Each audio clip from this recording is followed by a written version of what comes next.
How's it going, guys? I got my buddy Kyle visiting again from the US. It's the second time that I've seen him here in the Philippines. Before you've seen him on my channel, he was kind enough to send us a big old balikbayan box full of all the stuff that we missed from the US, and he was on a channel being interviewed before. Today we're going to talk about a topic that I think will be near and dear to a lot of you that watch, and that is wanting to come to the Philippines, wanting to travel, but not sure how to make that happen while you're still stuck in a job in a country overseas. So today we're going to talk with Kyle how he makes that happen and how he is not overcoming his travel addiction. Let's go. Subscribe now. All right. So Kyle, great to have you back in the Philippines. Good to see you again. I would say it's good to be back in the Philippines, but... Yeah. So for those wondering why you got this, sling on you, that is going to be subject of a next video. So make sure and check that one out, guys. But yeah, I feel for you having to wear that thing over here on holidays. Yeah. Even though this happened, I'm not going to complain because I'm not home. I'm not at work. I'm in a tropical country, so I'm not going to complain. All right. You got a better attitude than I would, so good for you with that. Yeah, and I'm surprised at my own attitude. Like normally, I would just, if I was at home, something like this happened, I would just be miserable. No one would want to be around me because I might just be a horrible person. But I'm in a country that I love, so it's not as bad as it would be if I was at home. I get it. So tell everybody a bit more about yourself, where you're from. Let's start off with that. Originally from Dayton, Ohio, home of aviation, Wright Brothers. But I've been living in Virginia Beach for the last 22 years. Okay. My dad and stepmom moved there when they retired, and I would go down to visit, and I decided that I liked it way more than I did in Ohio. Mm-hmm. So I've been down there over 20 years now. Okay. A friend of mine who was on a TV show, who I'm not going to give him a plug, but he came to the Philippines and met his fiance. His brother kept telling me, because he came with him, his brother came with him, mm-hmm. And met someone who they are now engaged. Mm-hmm. He kept telling me, you need to come to the Philippines, you need to come to the Philippines. And at that point, I didn't even have a passport. Because pre 9/11, you didn't really need a passport to go to certain countries. Like I'd been to Canada and maybe like Jamaica, where you didn't really need a passport. But I messed around. I was like, okay, just to shut him up. I'm like, okay, I'll go ahead and get this passport. So got the passport and started planning or pre-planning a trip. I was just started YouTubing everything. I would go to Google, Philippines, whatever, info, whatever. Mm-hmm. And it would always lead me to YouTube videos. Right.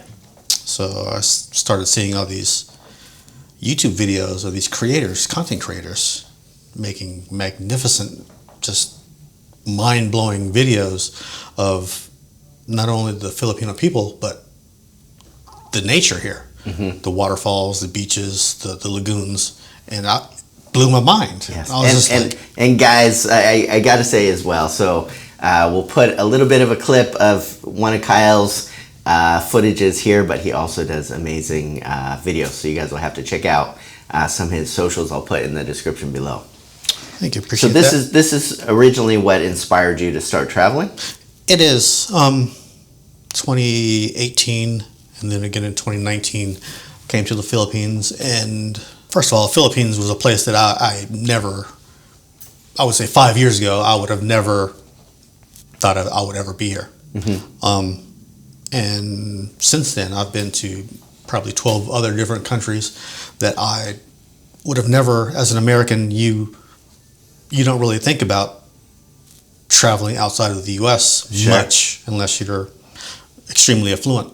So from about 2018 to 2019, 23's just started. You've been to about how many countries? About 15 now. Okay, that's incredible. So we were talking before, and this is a type of addiction that people don't normally talk about, but you would describe yourself, you were saying before, as a bit of a travel addict. So I am. I'm a total travel addict now. I've always enjoyed travel, but in the country. Like, I've been to probably 40 different states. Okay. On average, the average American hardly even leaves their surrounding counties. True. Much less different states. So when did that start? So you had kind of a precursor showing signs of addiction. I did. When did that start? Probably 6 months old, when my family is from all over. Okay. On my mom's side, they traced back to Brighton, Colorado, Denver, Colorado area. That's where my grandfather's from, and he ended up moving to Ohio to find a job. 6 months old, I was on a plane going to Denver to visit relatives, and we've always traveled. I thank my parents for that. Both mom and dad, both me and my sister and I have always been blessed to see different things, to broaden our horizons. We don't have very narrow mindsets as far as a lot of things, and I think that's due to seeing how other people live, seeing how people outside of your general area conduct life, and it's extremely interesting. So for you, even just getting outside of Ohio or outside of Virginia, just seeing other parts of the U.S. really open your mind to just how even Americans, live life different. Yeah, because there's so many regions in the U.S. that are polar opposites of other places, but they're all American. Right. I mean, someone living in Maine, probably you would think they wouldn't have anything in common with someone, say, living in Texas or living in Southern California. But once you travel there, you get to see people are people. Yeah. And there's always a common denominator somewhere where you can relate to someone.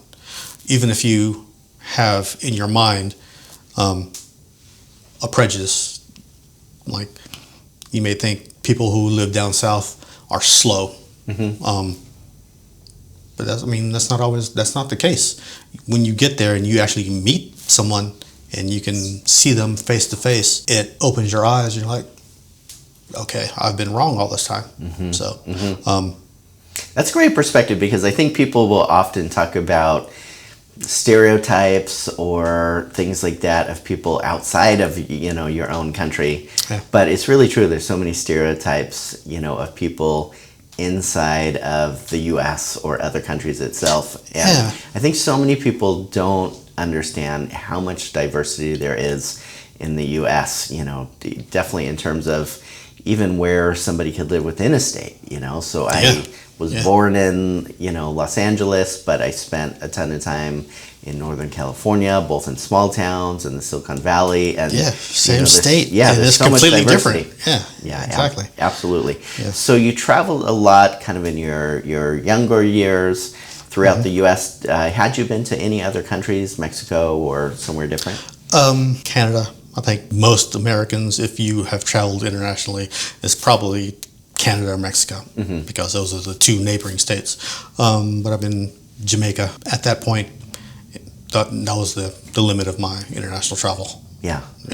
So when you came to the Philippines, that was the first time where you felt like this is a really different international experience. It was Canada, Mexico, Jamaica. It's still in the Americas, and it's not completely different from what you're used to. I wouldn't say it would be outside of your comfort zone. For the majority, speak English. They understand you. They have a lot of them have the same customs. But coming to the Philippines, even though they speak English, English is not their preferred language. Like, they're going to speak their dialect where they're comfortable. When everything's get deep, people start speaking in Tagalog or here in Cebu, Bisaya. Right. For sure. So tell us a bit more. Before you went to the Philippines, what were you doing in the U.S.? I mean, were you working a 9 to 5 or freelancing? What did life look like for you with work? I worked a long time in a call center, almost 8 years for a telecommunication company. Well, along with that, I've had a real estate license for over 20 years. So that's always been my fallback too. Which it's not really a 9 to 5. What about the call center though? Like, so when you left to the Philippines, were you working in the job at the call center where it was a 9 to 5? Or? I had just left the call center Okay. right before, maybe 3 or 4 months before I went to the Philippines. And you were doing real estate at the time when you came here? Yeah, I mean, I've always, like I said, over 20 years, I've always had real estate. For anyone who does real estate, they know it's kind of up and down. It's either feast or famine. And that's what I've kind of veered to as far as real estate goes, just investing for myself. I still have a license, so I still help buyers and sellers, mainly just people I know or for referrals from previous customers, clients. But my love in real estate is investing, finding properties, and most of the time I just wholesale them. I don't have the patience to rehab anymore. Sure. So I just take my money off the top and just give it to someone else. I get it. So when you came to the Philippines, it sounds like it was a bit easier for you to leave what you were doing because you were doing real estate. Yeah. It can cut both ways. Having a 9 to 5, usually in the U.S., if you have a 9 to 5, you can accrue PTO, sick leave, vacation time, whatever. But as an independent contractor, if you're a 1099, if you don't work, you don't eat. Yeah, absolutely. So if you're not making money, you're going to starve. Yeah. So I have a lot of people that will get in contact with me, and they'll maybe be watching this channel, or there's a lot of great channels out there about people living as expats in the Philippines. So many people that wind up in the Philippines. This isn't necessarily the same in every country, but so many people that wind up here are retired. So there's not many guys like me that are over here running a business, or they have a job somewhere else. And so often the guys that get in touch, it's their dream to travel, it's their dream to move to somewhere like the Philippines, but they always talk about it somewhere down the track after they retire. And so that's one of the things that for me is really interested in your story, because you haven't moved here yet, you're still living in the US, but you've traveled more than a dozen countries in 3 years, which is pretty incredible. So over that time, have you been doing real estate the whole time? Is that what supports your addiction? I wouldn't say that's what supports my addiction. Everything that I do is like I still do the real estate. I help run a steam cleaning business. That's probably where the majority of my income comes from. Because right now, post-pandemic, it's a very lucrative business. Also, in my free time, a lot of people may feel like it's beneath them or they're not worth it, but I will do deliveries. If you have a car, there's no excuse why you can't do a delivery. I prefer not to have people in my car, so I don't do Uber or Lyft or anything like that. But I will do Grubhub, DoorDash. What I tell people is, if you really want to travel, first of all, you have to get your passport. Once you have a passport, there's absolutely no excuse why you shouldn't be able to travel. If you can make $11 a day extra, set that aside. In 3 months, that's $1,000. There's no reason why anyone watching this who's able-bodied cannot do that. $11 a day, it's not that hard. Most people will spend that at Starbucks a day. They'll spend it on junk food, fast food, takeout, whatever you have to do. If you need to go out do an Uber delivery or a Uber or a couple Grubhub deliveries or DoorDash deliveries, $11 is not a lot to make. In 3 months, if you want to double that in 6 months, you have $2,000. There's no reason why you can't travel with $2,000.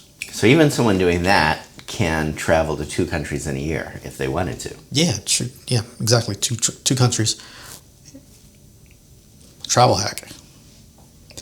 I will take long layovers in a country just to visit it, even though it's not a full experience. You get to say that you travel there, are creating experiences. You have that memory there. Like my trip here took me through Istanbul, one of my favorite countries on earth. Go to Turkey, go to Istanbul. Yes, yeah, we've even done that internally here. So last time we went to Boracay, we had a 2-day layover in Manila. Yeah. I know it's not as exciting as going to Istanbul, but it gave us the opportunity to, see other parts of Manila, and we didn't have to pay any extra on the flight side of it. Yeah, because it was just a 2-day layover. So. right. Yeah, go to Manila. I know he's not a big fan of Manila. No, actually, I am. I actually, Manila's really grown on me as well. So I don't know that it's the favorite place for people from Cebu, but especially Makati, BGC. Oh, Makati, really grown BGC. It's like you're stepping into the future. Like you go to BGC, it's one of the most modern places you could ever go. Like people think of like Singapore or Hong Kong as being technologically advanced, or I'm saying go to BGC. It's pretty amazing. It's there. like you're like, how is this like? And it's literally a half hour from like one of the worst slums in Manila, and you're like, how you can go from like Tondo to BGC in 30 minutes? It's like a whole nother world. You're like, yeah, pretty crazy. It's one of my favorite places here for sure. So tell us a bit more about how do you decide where you're going to go. I know you've been to the Philippines a few times. We met first last time you were here, but how do you decide where you're going to go next? How do you figure out your budget? All those types of things. I have ADD. So I thought that's bad with planning. So it is, but it's bad for planning, but it's great for dreaming. Sure. YouTube, really. I'll watch. There are certain people who I'll watch on YouTube, content creators or travel vloggers, and I'll see where they go. Like, no, or they'll find the gym. I'm like, oh my god, yeah, I have to go there. Istanbul.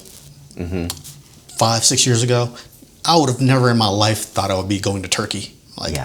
But it's just an amazing country. So it's interesting you say that, because whenever I meet people that are very well traveled, I'll always ask them, where is your favorite country you've been to? Probably 90% of the time, they'll tell me Turkey. That's not, now I expect it, but before I would have never expected it. So because why we're was Americans, that great? Because we're Americans. It is way more than you would ever, and it's extremely modern. What was it that you liked so much about it? Was it the people? Was it the sights?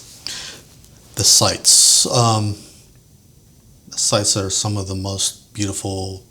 The architecture, the Arab architecture, some of the best in the world. Like the Blue Mosque is probably my favorite building in the world. It's just you walk inside and your mind just like melts out your ears because it's just so magnificent. The greatest thing about Istanbul is they have an extremely modern parts sprinkled in all these historic sites. Like the oldest market in the world is in Istanbul. Some of the oldest churches in the world, Christian churches, are in Istanbul, and people don't realize that. And it's like you can go from modern 50-story high-rise buildings to 10 minutes down the street, and you're back in BC time.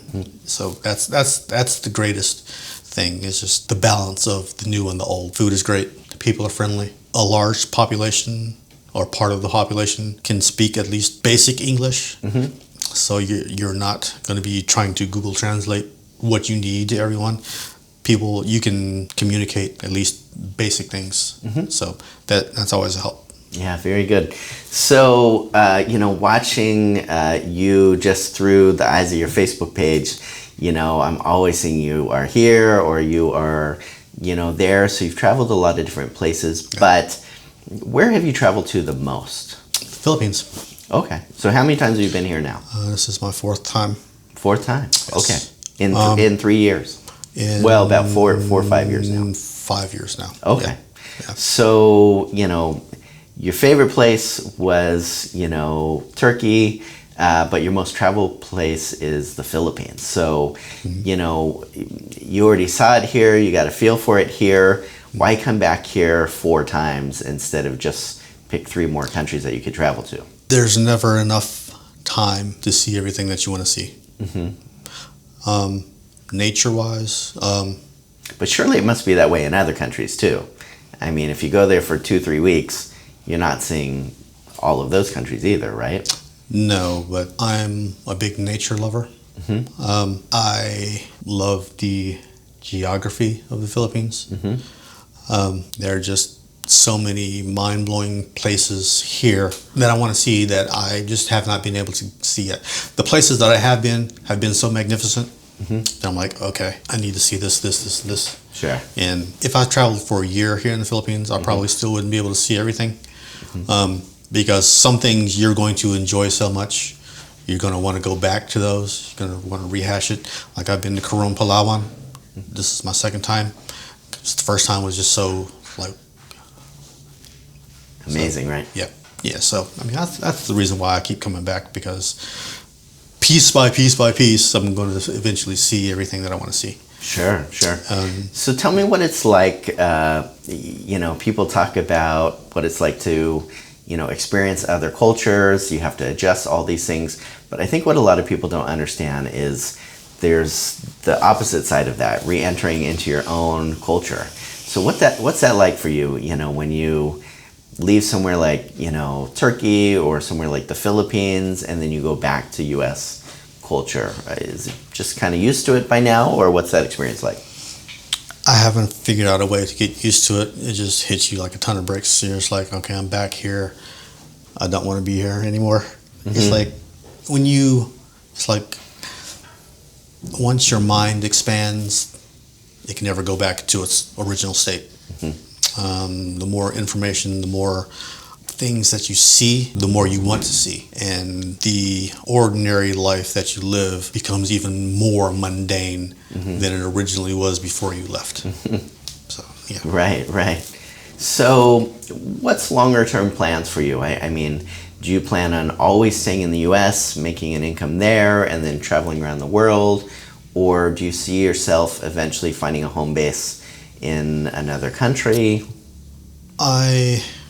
In the next year or two, ASAP, would like to move to the Philippines and be based here in the Philippines.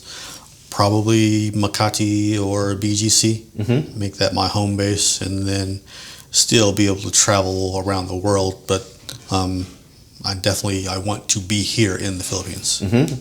So I admire that you've kind of found a compromise for now. I talk to a lot of guys that they're just waiting 5 years, 10 years, 15 years till they retire, and then they want to eventually go to the Philippines. But you're a younger guy and you've figured out how to do it now.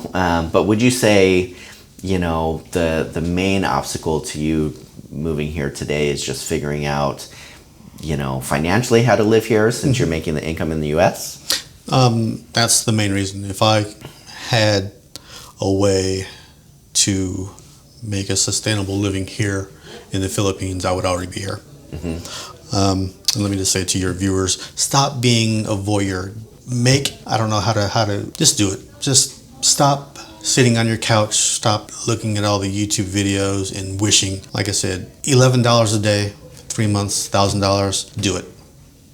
By June of this year, anybody watching this video who says that they want to travel and hasn't done it, you're not serious about it. So true. So that's, I mean, I think a great call to action, because I think the first step is by far the biggest step. You know, you're a great example of, once you took that first step, you know, to come over here, then it just really opened up your mind to, you know, the possibilities, and you found a way to make it happen. Yeah, the first step is always the hardest for me, no matter what I'm doing, because I will sit and procrastinate and make all kind of excuses. I can't do this. I'm waiting on this. I'm waiting on this. Get your passport. $100 and change. $150. Once you have that passport in hand and it's tangible, it's sitting there in your hand, it changes your whole outlook. You're like, okay, all I have to do is book a ticket now. Yeah. Yeah. It makes all the other excuses fall by the wayside. I have this passport. There's nothing stopping me now. Yeah. Yeah. That's great advice. So, you know, what you talked about, that struggle of, how do I, you know, figure out how to live in another country and pay the bills. You and I have talked about that a lot. You know, that's one of the most common questions that people, you know, reach out to me about is, you know, they'll see I have a business here. They'll realize there are jobs here, but they're not, you know, they're few and far between if you're a foreigner. So, you know, one of the things we've talked about is, how can we help other expats trying to figure all that out. So, you know, we'll definitely talk about that in future, you know, videos together. But what final advice, you know, would you give to people that really want to, you know, travel to the Philippines or another country, but haven't done it yet?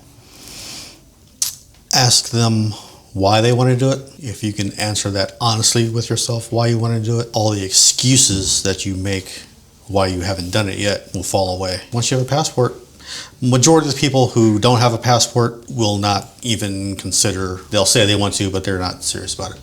Once you have the passport, I would say majority of those people are going to book a trip. So get a passport. Yeah, great advice. And also just love the practicality of what you said, is just put aside this extra amount of money each day, decide what that budget is. Right. And it really does add up quick. It's not as expensive to travel as people think that it is. And, you know, there's a lot of great, you know, YouTube channels and, you know, blogs out there that really tell you how to get lower costs, you know, plane tickets, hotels, on and on. Yeah, and not as a sidetrack, but just as a way to help your viewers.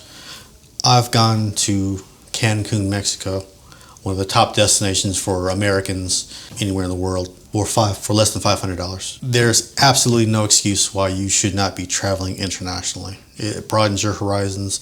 You're never the same after you travel internationally. So $500 for a weekend, there's absolutely no excuse why you can't do that.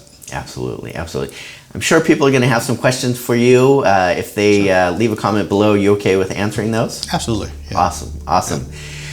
Well, Kai, always good to see you, especially in person here. So looking forward to the day that you move over here personally, and really appreciate you sharing with people, you know, how you kind of make it work to not, you know, wait till you're retired to start traveling. I think it's going to really be an inspiration to a lot of people. Yeah. Well, my pleasure. Awesome. Take care, everybody. So guys, I will drop some links to Kyle's social media just below. Make sure and visit him online there, and let him know if you have any questions in the comments below here as well. As always, guys, appreciate you taking the time to watch. Take care.